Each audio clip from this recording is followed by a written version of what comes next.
자, 오늘 함께 은혜 받으실 말씀의 제목은 천국 시민의 의무. 이게 거창하죠? 천국 시민의 의무. 하나님의 나라 시민의 의무에 대해서 오늘 본문에서 이야기하는 내용을 함께 보도록 하겠습니다. 우리 성경 본문 말씀을 한번 같이 볼게요. 로마서 14장 17절부터 19절입니다. 로마서 14장 17절부터 19절. Rome chapter 14 verse 17 through 19. 자, 로마서 14장 17절부터 19절을 다 찾으신 줄로 알고 우리 같이 한글로 보도록 하겠습니다. 시작. 하나님의 나라는 먹는 것과 마시는 것이 아니요 오직 성령 안에 있는 의와 평강과 희락이라. 이로써 그리스도를 섬기는 자는 하나님을 기쁘시게 하며 사람에게도 칭찬을 받느니라. 그러므로 우리가 화평의 말과 서로 덕을 세우는 일을 힘쓰니라. 아멘. 네. 우리가 지금 계속 우리가 말씀을 보고 있는데 특히 로마서 말씀에서 그 전체적인 흐름이 뭐라 그랬죠? 우리는 무엇으로 구원받은 사람들이에요? 예수 그리스도를 믿는 믿음으로 구원받은 사람이에요. 그죠? 근데 유대인들은 어떤 사람들이라고 생각했어요? 하나님의 선택에 의하여서 율법에 의하여서 하나님의 선택받은 백성들이라고 믿던 사람들이에요. 그래서 그 사람들은 율법에 있는 내용들을 지키면서 그래서 그들은 하나님 앞에 하나님의 자녀임을 증명하고 그들이 그걸 통하여서 구원받는다라고 생각을 하고 있었습니다. 하지만 바울은 예수 그리스도를 믿는 그 믿음으로 구원받은 그리스도인들은 어떻게 살아야 되느냐라는 내용이 지금 로마서 후반부에 우리에게 자세히 전해지고 있는데 오늘 특별히 그 내용 중에 하나는 하나님의 그렇다면 예수 그리스도의 십자가의 보혈을 믿고 의지함으로 구원받은 그리스도인들은 하나님의 시민으로 살아가게 되는데 그 시민들은 어떠한 의무를 갖고 있느냐라는 내용 중에서 두 가지를 오늘 본문을 통해서 우리에게 이야기해 주고 있습니다. 근데 이 천국의 시민들, 하나님의 나라의 백성들은 특징이 있어요. 뭐냐? 하나님의 나라는 먹고 마시는 것이 아니라 오직 하나님의 나라는 성령 안에서 의와 평강과 희락으로 이루어져 있다. 그러니까 하나님의 나라는 어떤 걸로 이루어져 있느냐? 의와 평강과 희락으로 이루어져 있다. 그러면 그 의와 평강과 희락이라는 것을 누리며 살아가는 그리스도인들은 어떤 특징이 있느냐? 18절의 말씀에 그리스도를 섬기는 자는 하나님을 기쁘시게 하며 사람에게도 어떻게 된다? 칭찬을 받는다. 이 말은 무슨 말이에요? 사람에게 칭찬받는다는 말은 그냥 세상 사람들에게 그냥 막연히 칭찬받는다는 내용이 아니에요. 그들의 삶, 그들의 행동, 그들의 말투, 그들의 인생의 방향이 그 사람들에게 좋게 보여서 사람들에게 칭찬을 받는다라는 내용이죠. 근데 여러분 주변에 그런 이야기들 많이 들으실 거예요. 나는 누구 때문에 예수 안 믿어. 나는 옛날에 내가 겪었던 어떤 그 장로라는 사람, 그 집사라는 사람, 그 목사라는 사람, 그 사모라는 사람 때문에 나는 교회 안 다녀, 안 믿어. 이런 분들을 가끔 만나실 거예요. 그러면 이런 일들이 왜 일어나게 됐느냐? 우리는 한번 이 시간 본문의 내용을 통하여서 우리는 한번 확인하고 점검해야 될 필요가 있습니다.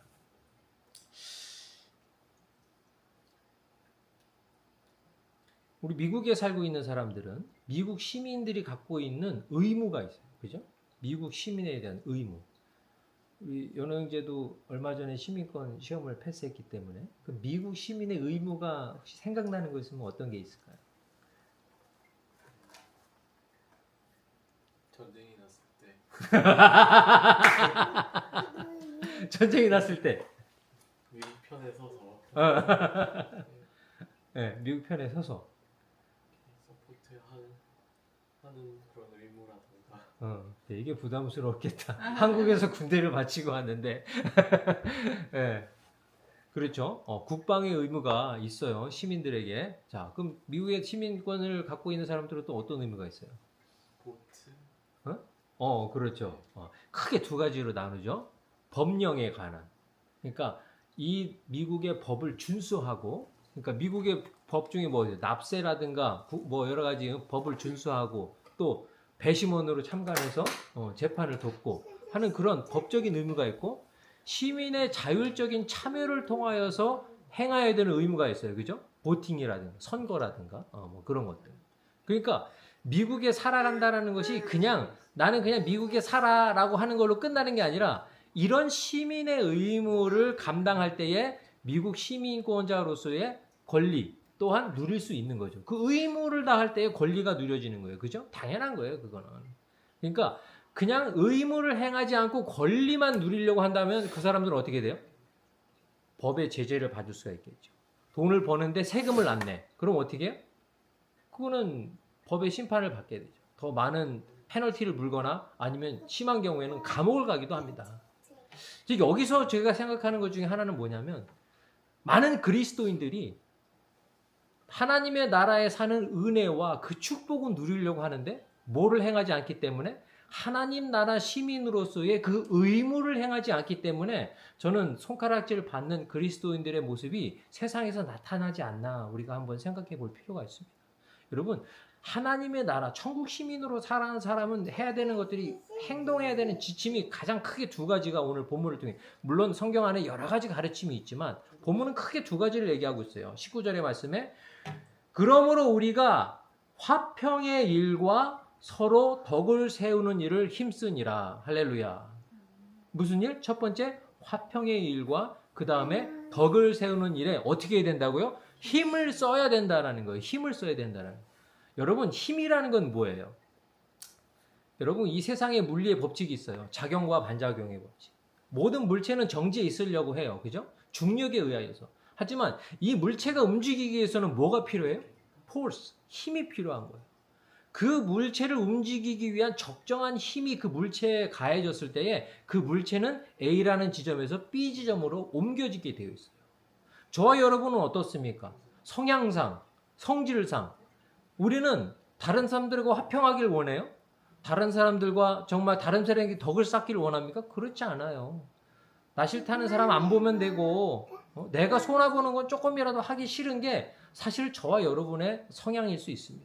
물론 저만 그럴 수도 있고 여러분들은 그렇지 않을 수 있지만 저는 개인적으로 저를 봤을 때 눈꽃만큼도 손해보고 싶은 마음이 없고 내가 눈꽃만큼도 자존심 상하는 일을 참을 마음이 제가 없어요.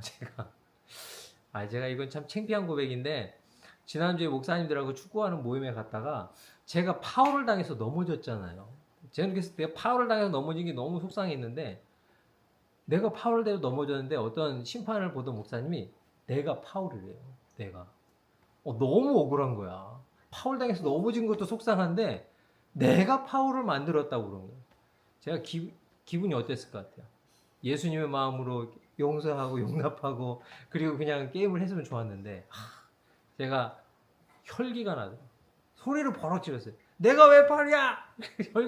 소리를 버럭 지르고 경기가 끝나지도 않았는데 집에 와버렸어. 목사인데 그 용서하고 심지어 그건 뭐 용서를 떠나서 내 속으로 한 주 동안 내내 그걸 생각하면서 내가 아직 이것밖에 안 되는 사람이구나. 물론 이제 운동을 하면서 기분이 흥분되어 있고 그런 상황이긴 해도 파울이라면 그냥 파울이라고 하면 되고 남들이 그 잘못 봤었어도 잘못 봤겠구나 하고 하면 되는데 내가 왜 파울이냐 그렇지. 완전히 초등학교 애들이 하는 것처럼 똑같이 그거를 제가 평상시에 나무라던 그 목사님들이 하는 행동을 내가 똑같이 하고 있더라고요. 저와 여러분이 그렇지 않고 살아갈 수 있는 거는 저는 하나님의 은혜라고 생각해요. 저도 한동안 그러지 않았거든요. 제가 목사님들하고 축구한 지 벌써 한 15년이 지났으니까 제가 그러고 온 적은 한 번도 없었어요. 항상 그런 분들을 제가 위해서 이렇게 뒷담화를 해주고 이렇게 그러던 사람인데 제가 그러더라고요. 제가 그걸 느끼면서 우리가 이렇게 할 수 있는 것, 인내할 수 있는 것, 또 용납할 수 있는 건 전적인 뭐다? 하나님의 은혜다. 근데 그것을 저와 여러분들이 소망해야 될 것 같아요. 나 정말 다른 사람과 화평하기 위해서 나 자신의 어떠한 이기심과 자존심을 내려놓고 싶다. 다른 사람을 이해해주고 싶다. 다가가주고 싶다. 이런 것이 저와 여러분들에게 정말 소망되어질 때 우리에게는 하나님이 주시는 희망이 있는 줄 믿습니다. 얘기가 좀 딴 데로 샜는데, 그래서 하나님의 나라에 있어서 그 시민의 의미, 미국의 시민권이 그 시민들에게 권리를 주기 위해선 그 의무가 필요하듯이 하나님의 나라의 자녀들의 권리, 영생과 하나님 나라에 영원히 거하는 것과 하나님의 자녀로 권세 있게 사는 것에 있어서의 그 의무가 무엇이냐? 오늘 본문은 화평과 덕을 이야기하고 있다라는 거. 화평과 덕. 여러분 그 톨스토이의 작품이 여러 가지가 있어요. 저는 톨스토이의 작품을 되게 좋아하는데 되게 심플해요. 그리고 단편이 많아. 그래서 막 엄청나게 많이 안 읽어도 돼. 근데 그 작품들 중에서는요, 상당히 이렇게 뭐랄까 성경적인 가치관을 잘 표현해주는 작품들이 되게 많아요. 그래서 여러분 혹시 잠이 안 와서 책을 보고 싶거나 그럴 때 제가 톨스토이 단편선들을 여러분들 보시는 거 제가 추천드립니다. 근데 여러분 그 바보 이반이라는 소설이 있어요. 바보 이반. 가끔 들어보셨죠? 바보 이반. 그 내용은 많이 알고 계실 거예요. 그 바보 이반에 보면은 바보 이반이 형제, 삼형제 중에서 막내고 그리고 여동생이 하나 있어요. 근데 거기에 이제 여러 가지 내용들이 있는데 그 나중에 자세한 건 여러분들이 한번 책을 직접 보시고 그 나중에 이게 중반에 보면 어떤 내용이 나냐면 이 바보 이반이 도깨비 3명을 물리칩니다. 그리고 도깨비 3명을 물리치는 과정에서 도깨비 3명에게 선물을 받아요. 어떤 선물을 받냐? 많은 군대를 만들 수 있는 능력, 그리고 많은 돈을 만들 수 있는 능력, 그리고 어떤 병이든 치료할 수 있는 뿌리, 나무 뿌리를 얻어요. 그래서 이 바보 이반이 이걸 가지고 살아가다가 그 형은 군인이었거든요. 그래서 큰 군대를 갖고 싶어서 형한테 큰 군대를 만들어줘요. 그 두 번째 형은 장사꾼이었는데 이 돈을 통해서 많은 돈을 줘서 큰 장사를 하게 만들어줘요. 그래서 이 형들이 다 이렇게 그걸로 이제 그걸 가지고 활용해서 어떤 큰 형은 정말 큰 군사가 있는 그 철권을 갖고 있는 그런 도시, 국가를 만들어요. 그리고 둘째는 그 돈을 가지고 엄청난 물질 만능주의 세상의 나라를 하나 만들어요. 그런데 이 나라들이 도깨비들에 의하여서 무너집니다. 도깨비들에서 무너지고, 그리고 이 왕도깨비가 막내 이 바보 이반의 나라를 이제 무너뜨리려고 이제 왔어요. 근데 이 바보 이반의 나라는 다 바보들만 살아. 이 사람들은 돈에 연연하지 않아. 이 도깨비가 그 둘째 형의 나라를 무너뜨리려고 했대. 사람들에게 막 돈을 나눠주고 막, 그런데 사람들이 막 돈에 환장해가지고 막 이런 거를 기대했는데 사람들이 이 돈에 연연하지를 않아. 그리고 막 군대를 막 쳐들어가가지고 막 사람들을 괴롭히는데 그 괴롭힘에 연연하고 하고 막 저항하고 그러지가 않아. 그러니까 이 나라에서는 문제를 만들 수가 없는 거예요. 근데 이 바보 이반이 다스리는 이 나라에는 하나의 규칙이 있어요. 식탁에서 밥을 먹을 때 손을 보여줘야 돼. 그래서 그 손에 굳은 살을 베긴 사람은 그 식탁에서 밥을 먹을 자격이 있어요. 근데 그 손에 굳은 살이 없는 사람은 그 식탁에서 밥을 먹을 자격이 없어요. 그냥 심플해. 그냥 누구든지 열심히 자기를 위해서, 가족을 위해서 일하는 사람은 거기서 먹고 편안하게 살 수가 있어요. 그렇지 않은 사람은 먹을 자격이 없다. 그렇다고 굶게 내버려 두냐? 그건 아닌 것 같아요. 좀 주는 것 같아요. 그래서 거기서 그 도깨비가 이 바보 이반의 나라를 무너뜨리려고 할 때 무너뜨릴 수가 없는 거야. 왜 무너뜨릴 수가 없느냐? 가치관이 달라. 가치관. 이 세상은 어떤 나라예요? 권력이 최고인 거예요. 사람들이 높은 지위에 올라가고 높은 권력을 가지려고 하고, 이 세상엔 뭐가 또 최고예요? 돈이 최고잖아요. 그죠? 돈이 최고예요. 뭐니 해도 머니가 최고야. 그래서 사람들이 돈을 위해서 열심히 살아가고 있는데 이 바보 이반의 나라는 돈도 힘이 없어. 이 바보 이반의 나라는 권력도 힘이 없어. 그러니까 이 나라에서는 뭐만 힘이 있어요? 성실하게 자기의 먹고 마실 것을 위해서 노력하는 그 모습. 그 삶의 태도만이 가치가 있는 거예요.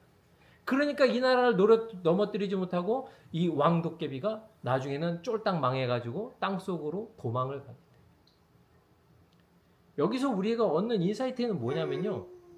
만약 저와 여러분이 하나님의 나라의 백성이면 우리가 무엇로 살아야 돼요? 하나님의 나라의 가치관을 중심으로 살아야 돼요. 그 하나님의 나라의 가치관의 핵심은 오늘 14장 말씀에 뭐라고 나와 있어요? 하나님의 나라는 뭐로 되어 있다? 성령 안에 있는 righteousness, 의, peace,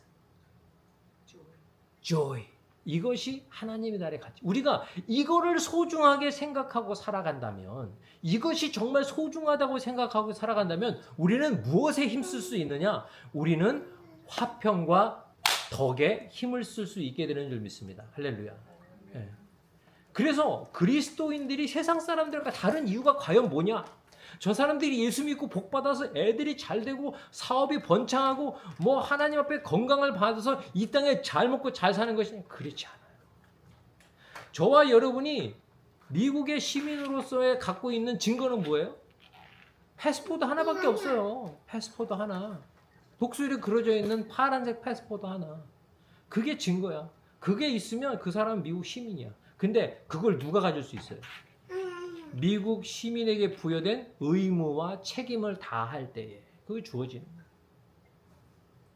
만약 저와 여러분이 그리스도인이다. 하나님의 나라의 백성이다. 그러면 저와 여러분이 갖게 되는 건 뭐예요? 그리스도인으로서의 패스워드. 이 패스포드. 그게 뭐라고 쓰여 있어요? 이 사람은 화평과 덕을 위하여 힘쓰는 사람이다라는 그 증거가 저와 여러분의 삶 속에 있을 때에 그 여건은 힘과 효력을 갖게 될 줄 믿습니다. 그래서 보면은요, 여기서 나와 있는 이 화평이라는 단어, 여기서 나와 있는 이 덕이라는 단어를 우리가 한번 성경적으로 한번 이해해 볼 필요가 있어요. 자, 화평이라는 단어는 무슨 뜻을 갖고 있느냐?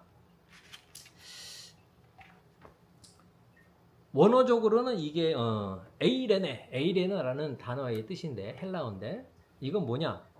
국가적으로 평온한 상태, 전쟁이 없는 상태, 개인과 개인 사이에 화합과 일치가 있는 상태를 여기서 성경에서는 화평이다라고 얘기하는 거예요. 뭔가 정말 좋고 막 기쁜 일이 있고 막 이게 아니라 문제가 없는 상태. 그 안에 이렇게 옹쳐져 있는 게 없는 상태.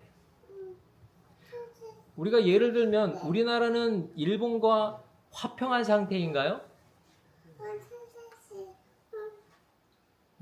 사모님 생각할 때 우린 일본하고 화평한 상태예요? 표면적으로는 화평한 것 같은데. 네, 내면적으로는 문제가 많죠. 네, 표면 여기 제일 중요한 표현을 하신 것 같아. 근데 우리나라는 북한과 지금 화평한 상태인가요? 아니죠. 우리 지금 뭐 틈만 나면 지금 난리가 날 만한 지금 휴전 상태예요, 지금. 그렇다면 미국은 캐나다와 멕시코와 화평한 상태인가요?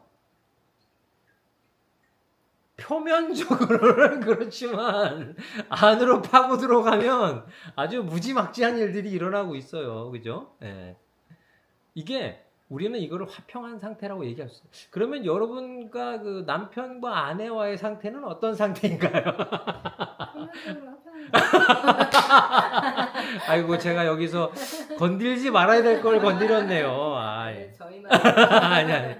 근데 이게 많은 관계에 사실 그런 것 같아요. 표면적으로는 그렇지 않지만 내면에 볼 때 갈등이 있어. 갈등.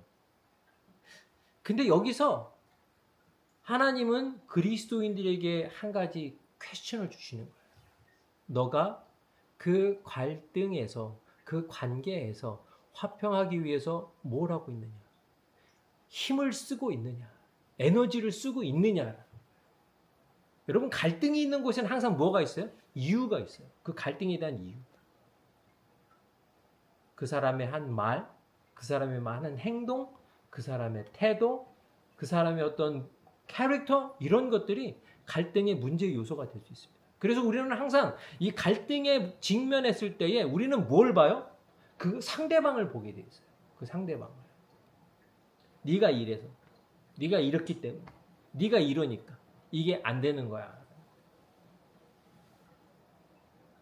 어떤 유튜브를 보면서 부부싸움 하는 요즘엔 부부싸움도 유튜브로 올라와요. 이게 보니까 그 이혼숙녀 캠프의 그 한 부분인 것 같아요. 부분인데 어떤 남자랑 여자랑 대화를 하는데 옛날 생각이 나가지고 그 여자가 이렇게 바가지를 긁어요. 뭐 이렇게 심하게 긁는 건 아니야. 이렇게 살살살 긁어요. 근데 남자가 살살살 긁었는데 화를 왈왈왈 내는 거야. 옛날에 내 모습을 바가지를 살살살 긁었는데 왈왈왈 하니까 여자가 황당한 거야. 아니 내가 이렇게 했는데 이렇게 해야지 최소한 이렇게 하니까 너무 황당한 거지. 옆에서 보는 패널들 있잖아요. 와, 얘 심각하네. 막 이렇게 나오고, 심각하다. 이렇게 얘기하는 거야. 야, 여러분, 이게 우리 일반적인 삶에서 일어나는 현상들이에요. 그 정도의 차이만 있지. 응? 왈왈왈 하면은, 우리는, 그래서 그 남자가 하는 말이 뭐였냐면, 야, 내가 이렇게 참았는데, 네가 거기서 멈췄어야지. 네가 선을 넘은 거야. 이러는 거야. 그러니까, 이 남자가 봤을 때는, 요게, 그 사람한테는 이걸로 느껴진 거야. 왜? 선을 넘었다는 거지.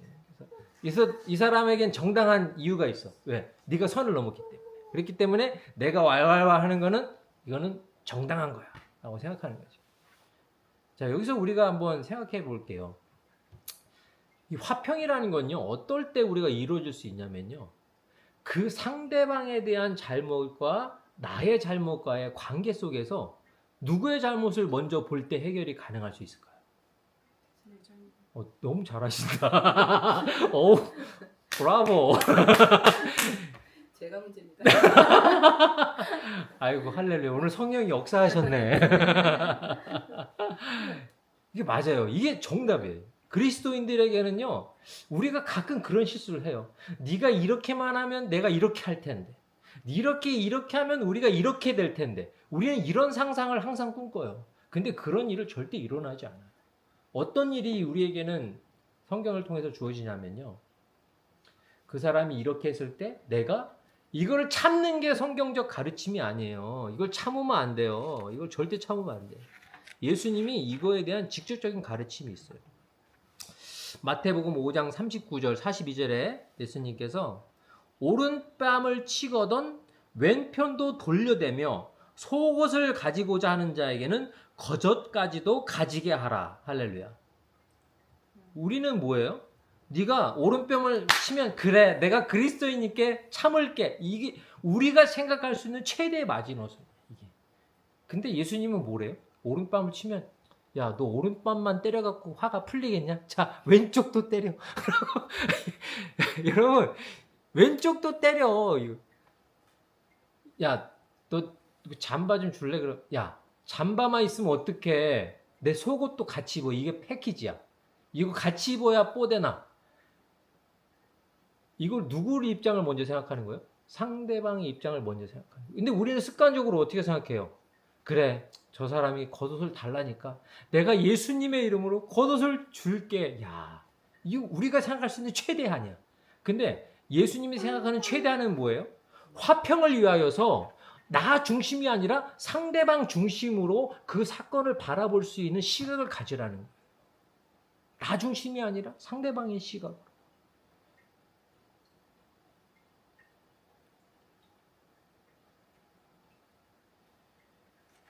이게 쉽지 않아요.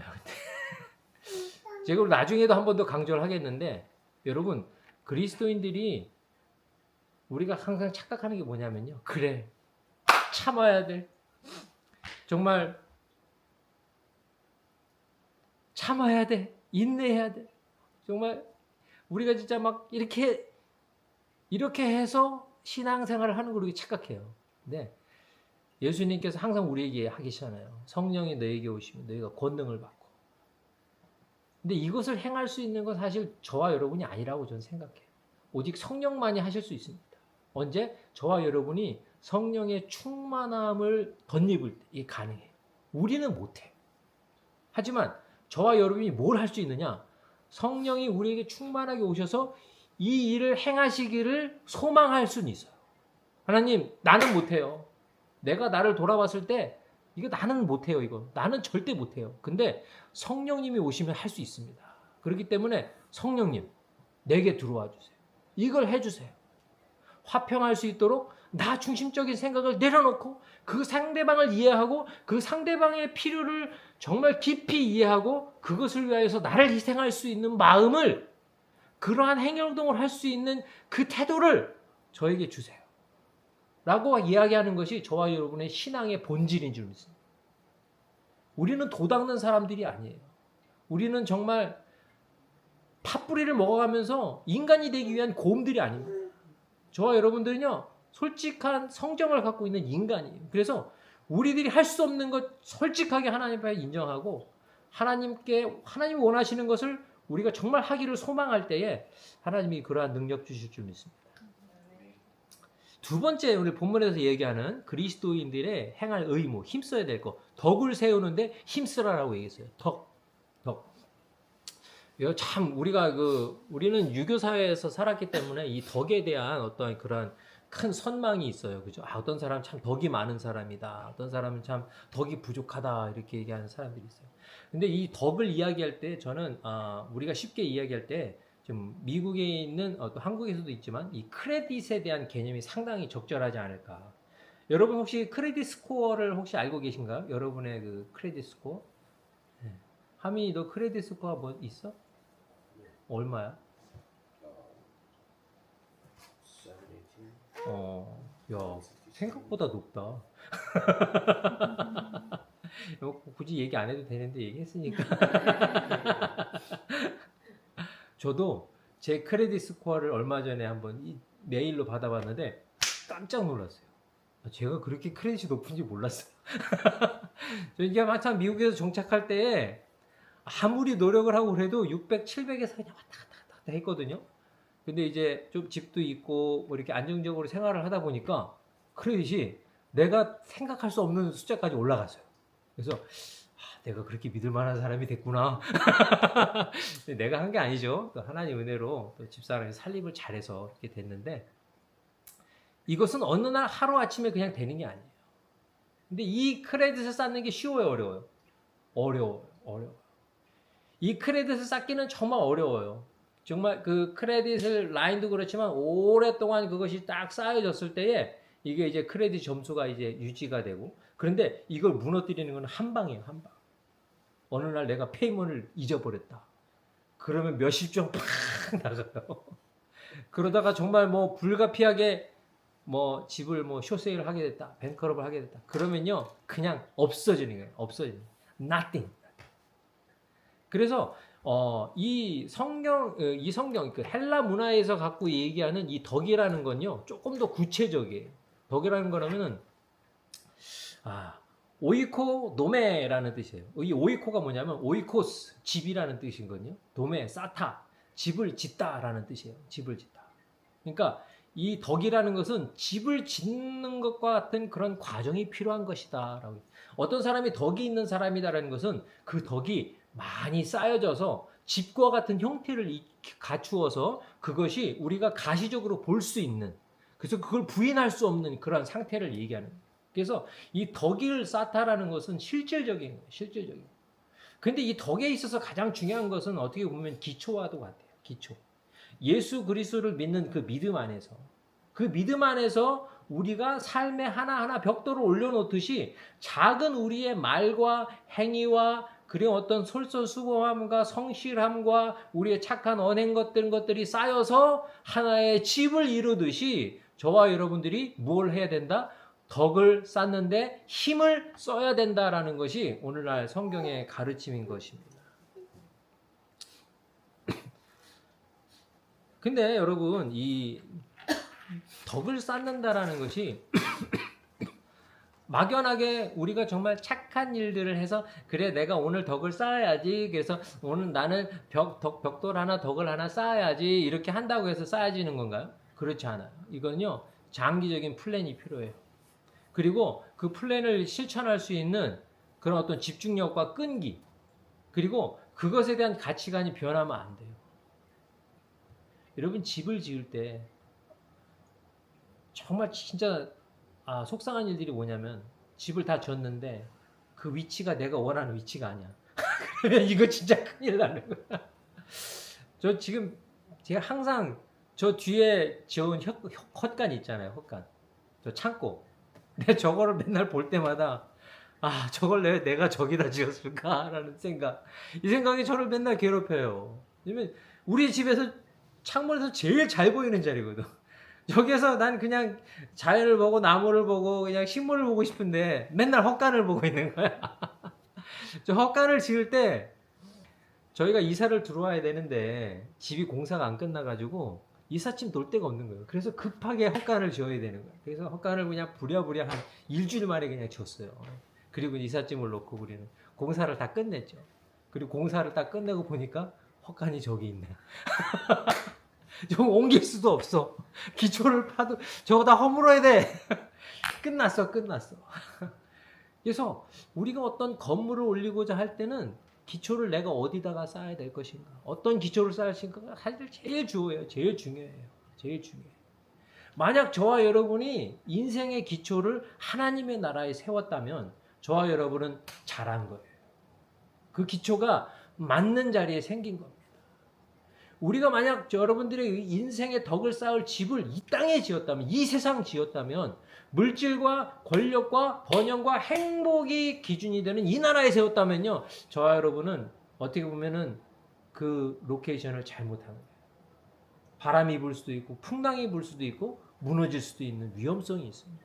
그래서 저와 여러분들은 그 덕을 무엇을 위해서? 하나님의 나라를 위해서 쌓아야 될 줄 믿습니다. 그래서 우리가 참아도, 우리가 인내해도, 우리가 선한 일을 해도 그 이유는 뭐여야 돼요? 하나님의 나라를 위하여. 그 하나님의 나라에 쌓아 지어져가는 나의 집을 위하여 할 때에 저와 여러분들의 덕은 흔들리지 않고 무너지지 않고 옮겨야 될 필요가 없는 확실한 덕의 집이 완성되게 될 줄 믿습니다. 그래서 오늘 바울이 천국 시민이라면 어떠한 의무를 가지고 살아야겠느냐, 화평케 하고 덕을 쌓고 그러한 것에 힘쓰는 삶을 살아가라라고 우리에게 조언해주고 있습니다. 그럼 우리 관계에 있어서는 어떻게 하는 것이 과연 화평케 하는 것이고 어떻게 하는 것이 과연 덕을 쌓는 것이냐, 우리가 그거에 대해서 4가지 한번 생각해 보겠습니다. 첫 번째, 나의 권리 포기하기. 뭐하기? 되게 소심하게 대답하시네. 나의 권리 뭐하기? 포기하기. 내가 남편으로서, 아내로서 난 이런 걸 권리를 누릴 자격이 있어 라는 이 생각이 딱 상대방과 일치되지 못할 때 우리는 거기 갈등이 시작하는 거예요. 나의 권리를 포기하는 거예요. 저와 여러분이 오늘날 살아가게 되는 가장 큰 이유는 예수 그리스도의 저와 여러분을 위한 대신 죽으신 그 대속, 그리고 그 부활하신 은혜 때문인 줄 믿습니다. 그래서 저와 여러분은 누구 거예요? 예수님 거예요. 내 인생이 누구 거예요? 예수님 거예요. 이게 내 거라는 생각, 내 삶의 권리는 나에게 있다라고 생각하는 그 생각이 있는 한 저와 여러분은 이웃과 온전하게 화평할 수 없습니다. 내가 살아도 주를 위하여, 죽어도 주를 위하여, 나된 것이 오직 주의 은혜라는 생각만을 갖고 있을 때에 저와 여러분은 이웃과 가족과 상대방과 온전히 화평하게 될 줄 믿습니다. 심판이 너 파울이야 그러면 내가 아무리 파울이 아니어도 그래, 내가 파울일 수도 있겠구나. 저 사람이 봤을 땐 내가 파울일 수 있겠구나. 아니면 내가 파울한 걸 내가 몰랐을 수도 있겠구나. 왜? 나된 것은 오직 하나님의 은혜니까. 저도 정말 그렇게 살고 싶어요. 여러분이 제 혈기와 이런 나의 나됨이 죽기를 여러분들이 저를 위해서 기도해 주시기를 부탁드리겠습니다. 두 번째, 비판하기 전에 나를 먼저 돌아보기. 할렐루야. 뭐 하기 전에? 비판하기 전에 나 먼저 돌아보기. 저 여자 왜 저래? 저 남자 왜 저래? 저 사람 왜 그래? 하기 전에 나는 과연 잘했는가? 나연 과연 옳게 했는가? 내가 먼저 손 내밀었는가? 내가 먼저 화해하는가? 세 번째, 먼저 찾아가서 화해하기. 할렐루야. 여러분, 이거 정말 파워풀한 거예요. 잘못 안 했는데 관계를 위해서 화해하는 거. 여러분 가끔 그런 거 보잖아요. 막 서로 싸우다 그래 내가 잘못했다 치자 이거 말고 그래 내가 잘못했어 그래 너 잘났어 이게 아니야. 이게 진지하게 뭐 때문에 나의 소유물이 하나님인데 응? 상대방에 대한 깊은 이해를 가지고 자기야 내가 물론 이랬지만 자기는 이래서 좀 나한테 화날 수 있겠구나. 미안해 그렇게 못한 거 미안해. 나에 대한 직접적인 이해, 나 자신을 돌아볼 수 있는 말이 생기면요, 나의 잘못이 깨달아지면 상대방을 향해서 진지한 나의 용서와 화해가 나오게 됩니다. 네 번째, 화평을 위해서 손해를 감수하기. 기꺼이 손해보는 거예요. 기꺼이 손해보는 거. 마태복음 5장 9절 화평케 하는 자는 복이 있나니 그들이 하나님의 아들이라 일컬음을 받을 것이요. 할렐루야. 여러분 이거 인간이 받을 수 있는 가장 최고의 찬사 아닙니까? 야, 넌 하나님의 자녀구나. 야, 너는 하나님의 자식이구나. 왜? 어떻게?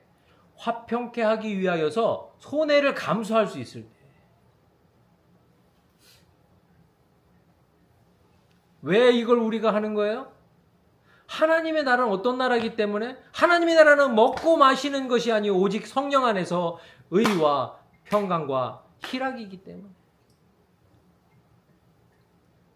저와 여러분이 그걸 행할 수 있는 능력이 있기를 예수님의 이름으로 축원합니다. 바보 이반의 나라에는 바보만 살았기 때문에 사탄이 틈탈 수가 없었어요. 저와 여러분이 이 땅에서 똑똑하고 잘나게 사는 것도 중요한데 저와 여러분이 만약에 하나님의 나라의 백성이라면 바보가 되는 게 마땅할 줄 믿습니다. 그래서 여러분들이 사람들한테 저 바보라고 손가락질 당해도 만약 저와 여러분이 그러한 삶을 살 수 있다면 천국에서 큰 자요 화평케 하는 자 그래서 하나님의 아들이라 일컬음을 받을 수 있는 그런 은혜가 있을 줄 믿습니다. 내가 맞고 네가 틀렸다 라는 게 중요한 게 아니에요. 누가 맞고 누가 틀린 건 중요한 게 아니에요. 누가 먼저 화해하느냐, 누가 먼저 화평하느냐, 누가 먼저 덕을 쌓기 위하여 힘을 내느냐, 그게 하늘나라에서 중요한 것이죠. 말씀 하나 보고 말씀 마칠 텐데요. 역대상 22장 3절이에요. 역대상 22장 3절. 다윗이 또 문짝 못과 거물못에 쓸 철을 많이 준비하고 또 무게를 달 수 없을 만큼 심히 많은 못을 준비하고. 할렐루야. 전 이 말씀 되게 좋아해요. 어떻게 보면 되게 좀 의미 없는 말처럼 들리는데 하나님께 다윗이 기도합니다. 기도할 때 하나님을 위한 성전을 짓고 싶습니다 라고 얘기했을 때 하나님이 다윗에게 성전 짓는 걸 허락하지 않아요. 야, 너는 군인이야. 너는 많은 전쟁에서 피를 흘렸어. 그러니까 너는 성전을 지으면 안 돼. 그 대신 네 아들이 지을 거야. 했을 때 다윗이 에이 나는 성전 못 지어 하고 삐진 게 아니에요. 아, 그래요? 하나님 그럼 내 아들이 지을 수 있도록 내가 성전을 지을 수 있는 재료들을 준비할게요. 라고 기도하면서 다윗이 성전을 위한 재료들을 준비하는 거예요. 지금. 근데 그때 다윗이 성전을 위한 재료들을 준비할 때에 구체적으로 이야기하는 것들이 몇 개 나오는데 그 중에 하나가 오늘 말씀이에요. 문짝 못과 거몰 못에 쓸 철을 무게를 달 수 없을 만큼 많이 준비했다는 거예요. 뭐를 위해서? 네오, 못을 위해서. 못. 자, 여러분 한번 이 집을 한번 보세요. 이 집을 짓기 위해서 저랑 집사람이 6개월 동안 아주 뼈 빠지게 리모델링을 한 집입니다. 이 집에서 여러분 혹시 그 못을 찾을 수 있는 분 있으면 못을 찾아서 한번 못이 어디 있다라고 얘기해 줄 수 있는 분 있어요? 못이 보이는 분. 그죠? 근데 이 집에는요 수만 개의 못이 들어갔어요. 수만 개. 셀 수 없을 만큼 못이 들어갔어요. 이 집을 구성하는 대부분의 것들은 못으로 고정되어 있어요. 근데 우리는 그 못을 볼 수 있어요? 없어요? 없어요. 그 못이 하고 있는 역할은 뭐예요? 이 재료가 하나 되기 위해서 감춰져 있어. 숨겨져 있어. 저는 이게 하나님의 나라의 원리인 줄 믿습니다. 그리스도인들은요, 이런 사람이 돼야 돼요. 하나님의 나라와 이웃을 붙여지기 위해서 나의 존재가 없는 상태, 화평하기 위하여서 나의 자존심을 내려놓고 나의 나됨을 내려놓고 그리스도의 성품이 나오기를 위하여 부단히 소망하고 기도하는 사람. 그러한 삶이 하나 둘씩 쌓여서 하늘에 덕이 쌓이는 사람. 못과 같은 사람. 나의 존재가 아닌 하나님의 나라의 존재를 드러내기 위해서 힘쓰고 애쓰는 사람. 그것이 나로서는 감당될 수 없기 때문에 성령을 의지하고 간절히 기도하고 소망하는 사람. 그 사람들이 하나님 나라의 백성이고 그 사람들이 하나님의 나라의 시민이 되는 줄 믿습니다. 만약 저와 여러분들이 그렇게 살아간다면요, 누구 때문에 교회 안 나가, 누구 때문에 예기수 안 믿어, 그런 사람이 저와 여러분이 될 수가 없어요. 저와 여러분 때문에 사람들이 예수님께 돌아오는 은혜와 기적이 일어나게 될 줄 믿습니다. 다시 한번 기도하겠습니다. 그러한 삶을 우리에게, 이웃들에게 주시옵소서. 한번 기도하겠습니다. 할렐루야. 은혜 사랑 많으신 하나님 아버지, 감사를 드립니다. 하나님의 나라의 백성으로 살아갈 때에 하나님의 나라의 백성으로서 누리는 하나님 아버지 그 권세와 그 축복에만 우리가 눈에 어두워 하나님 아버지 앞에 살아갈 때가 많음을 이 시간에 고백합니다. 하지만 하나님, 하나님의 나라의 자녀로서의 백성으로서의 책임과 의무를 다할 때에 하나님 아버지, 우리를 통하여 하나님의 나라가 더욱더 굳건하여지고 하나님의 예수 그리스도의 복음이 땅끝까지 증거되는 것을 이 시간에 소망합니다. 하나님, 화평케 되기 위하여서, 덕을 쌓기 위하여서 힘쓰고 애쓰는 삶을 살게 하여 주시옵소서. 우리의 힘과 능력으로 되지 않음을 이 시간에 고백하오니 성령님 오셔서 우리의 주인이 되어 주셔서 우리의 연약함과 우리의 부족함을 이 시간에 주님 앞에 고백하오니 성령의 능력을 주셔서 화평케 하는데 우리를 사용하게 해 주시옵소서. 나 자신을 내려놓는데 하나님 아버지의 성령의 능력을 허락하여 주시고 하나님 아버지 앞에 정말 덕과 은혜를 쌓는 데 있어서 우리의 능력과 우리의 얄팍한 생각과 지식으로 할 수 없사오니 성령의 능력으로 덕을 쌓는 삶을 살아갈 수 있도록 하나님 허락하여 주시고 그러한 삶을 위하여서 우리가 힘쓰고 애쓰며 살아갈 때에 하나님의 은혜와 능력이 우리 삶 가운데 일어나 나타나게 허락하여 주셔서 우리의 성년이 하나님 이 땅에 지어지는 것이 아니라 하나님의 나라에 지어지는 굳건한 집으로서의 삶이 우리 삶에 세워질 수 있도록 축복하여 주시옵소서. 오늘 하나님께서 우리 가운데 함께 하심을 감사드립니다. 지금은 우리 주 예수 그리스도의 십자가의 은혜와 하나님 아버지의 그 크신 사랑하심과 성령님의 내주하시고 교통하심의 역사가 전국 시민으로서의 책임과 의무를 다하기를 위하여 하나님 앞에 기도하며 소망하는 모든 개인들과 가정과 공동체 가운데 지금부터 영원히 함께 하시기를 예수님의 이름으로 축원드리옵나이다. 아멘. 우리 하나님께 감사의 박수 드리겠습니다.